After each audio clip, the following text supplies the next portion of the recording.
J'ai redécouvert récemment le principe du chant canon. C'est pas quelque chose que je fais souvent dans ma vie de chanter en canon avec des gens, mais j'ai été frappé de revoir quel super outil c'est pour donner accès au chant polyphonique à n'importe qui avec un minimum d'effort.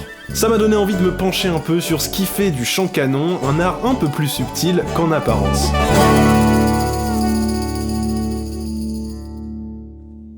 En plus d'être un moyen génial de chanter à plusieurs voix en un rien de temps, même avec des gens qui n'ont aucune expérience de chant choral, le chant canon est un exercice assez ludique pour un compositeur. C'est un moyen de travailler le contrepoint et la simplicité d'écriture.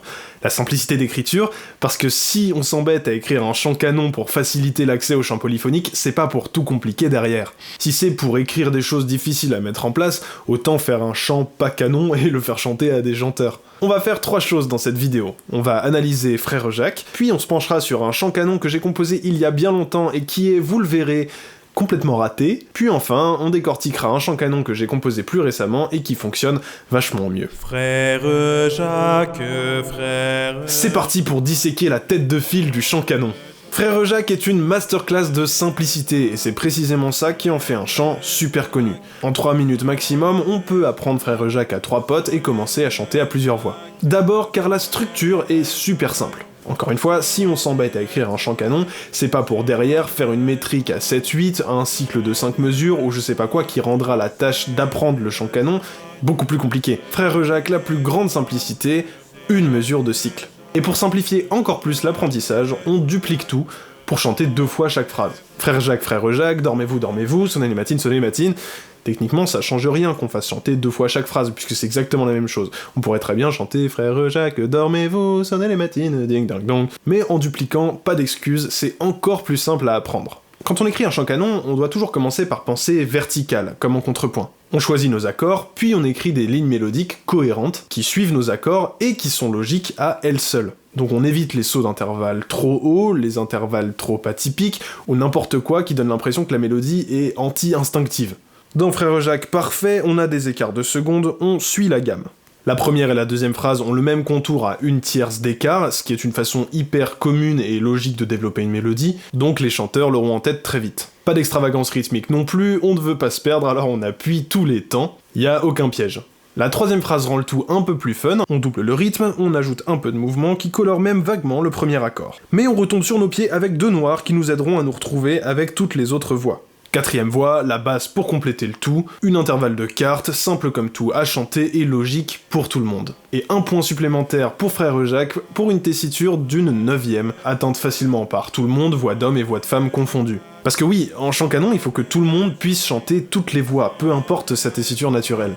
Donc on doit faire attention à garder un écart raisonnable entre la note la plus grave et la note la plus aiguë de notre chant, pour que ça convienne à toutes les voix.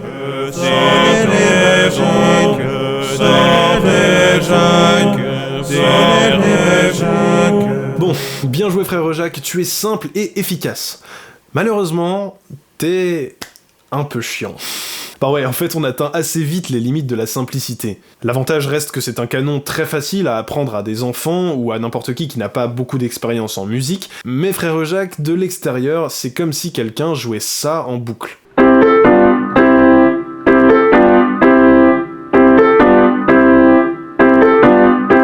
C'est la limite de beaucoup de canons en vérité. De l'extérieur c'est pas passionnant parce que c'est un fragment musical en boucle. Un chant canon c'est beaucoup plus marrant à chanter qu'à écouter. Mais on peut quand même faire plus compliqué que Frère Jacques. On peut trouver quelque chose de plus intéressant avec les mêmes contraintes pour peu qu'on accepte d'ajouter quelques minutes d'apprentissage. Ça reste une relativement mauvaise idée d'être trop extravagant, surtout en fonction de qui seront vos chanteurs.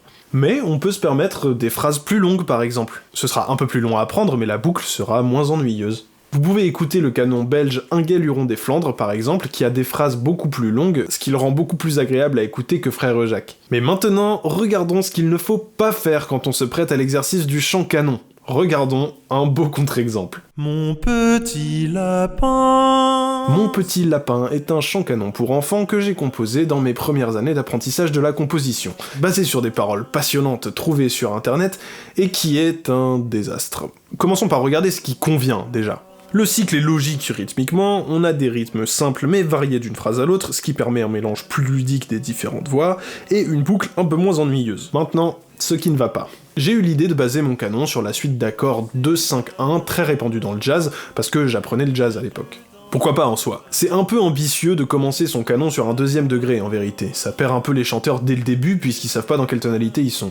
Mais bon, c'est pas dramatique. L'accord de 7ème de dominante aussi, c'est bof, ça fait une intervalle de seconde et une intervalle de triton à faire sonner en même temps, ce qui est assez dissonant, donc les chanteurs amateurs vont grincer des dents en le faisant sonner pour la première fois. Il y avait aussi une 7ème de dominante dans Frère Jacques, mais c'est beaucoup mieux amené mélodiquement. Moi, j'ai pas fait ça, et on arrive au vrai problème de mon canon, c'est mes lignes mélodiques. En fait, j'ai pris l'exercice un peu comme un casse-tête. J'ai choisi mes accords, puis j'ai distribué les notes des accords sur les différentes voix, de manière à les faire sonner un peu quand je voulais. C'est un peu ce qu'il faut faire en soi, mais il faut aussi impérativement autoriser nos mélodies à sonner naturelles.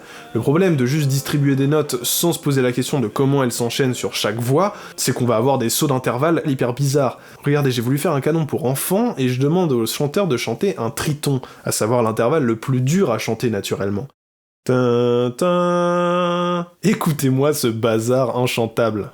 Mon petit lapin. Même avec une partition, ça me demande de la concentration, alors imaginez ceux qui l'ont même pas composé. Résultat des courses, c'est compliqué pour les chanteurs d'oser faire sonner les tritons, les secondes, et surtout c'est super dur d'être juste puisqu'on passe notre temps à sauter de grandes intervalles. Il est assez moche ce canon, surtout quand on essaie de le chanter avec des gens qui sont pas déjà musiciens. Mon petit lapin moustache, leur faire des basses et repasse. Alors quand je me suis réintéressé au chant canon plus récemment, j'ai voulu éviter de refaire toutes ces erreurs dans mon nouveau chant canon. Dans le froid mort. Je suis parti sur une gamme mineure et une suite d'accords qui fait 1, 6, 7, 1. Très simple, très répandu dans la musique moderne. Un rythme harmonique logique où on fait tonique, sous-dominante, dominante, tonique. J'ai pas commencé sur la sous-dominante cette fois, j'ai été sympa avec mes chanteurs, j'ai commencé sur la tonique. J'ai doublé la suite d'accords, un peu comme dans Frère Jacques, pour allonger la boucle et me permettre une petite variation harmonique dans la deuxième répétition. La première phrase pose la basse tranquillement. Dans le froid mordant de ce pays blanc. La deuxième commence à la tierce, ce qui est simple et logique, puis accélère le rythme pour rajouter un peu de mouvement.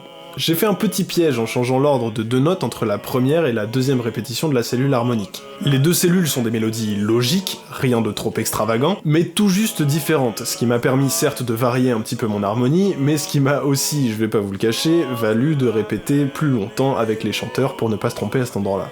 Ils avaient tendance à chanter les 2 répétitions avec une montée vers la fin, comme dans la deuxième répétition, c'est ce qui leur paraissait le plus logique. Troisième phrase, on s'envole un petit peu avec la note la plus aiguë du chant. J'ai été un peu plus ambitieux que Frère Jacques, avec un écart entre ma note la plus basse et ma note la plus haute d'une 10e majeure. Donc en le faisant chanter par des amateurs qui ont pas forcément une tessiture de cinglé, fallait vraiment pas que je me plante sur la tonalité dans laquelle l'entonner. Cette dernière phrase, je l'ai un peu simplifiée par rapport à ce que je voulais faire à l'origine, en retirant des sauts d'intervalle un peu trop illogiques qui obligeraient les chanteurs à réfléchir beaucoup pour attraper la bonne note. La pire surprise que j'ai laissée, c'est à cet endroit-là, où on aurait peut-être envie de chanter ça. Chante la neige.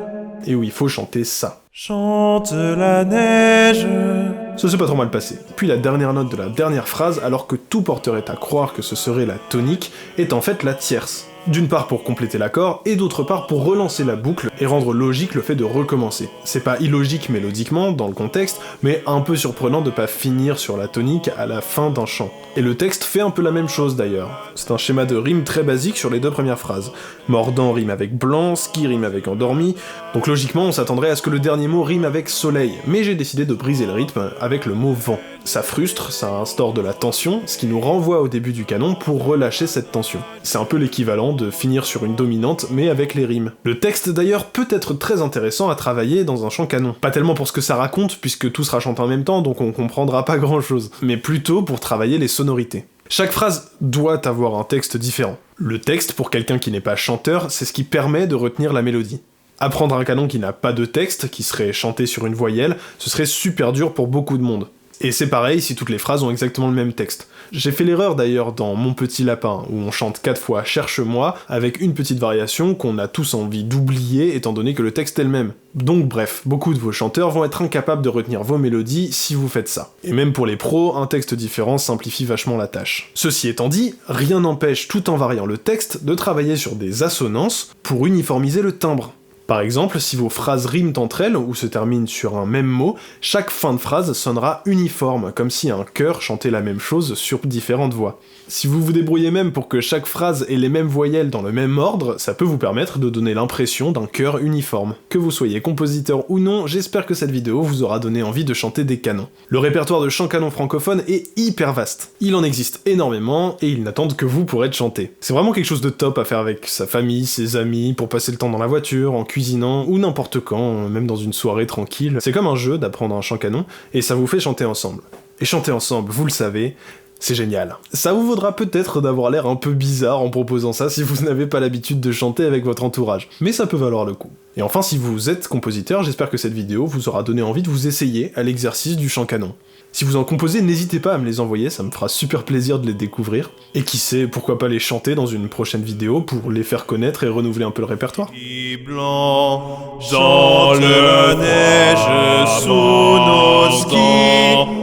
Dans les montagnes endormies, chante la neige et les rayons du soleil. Dans les montagnes endormies.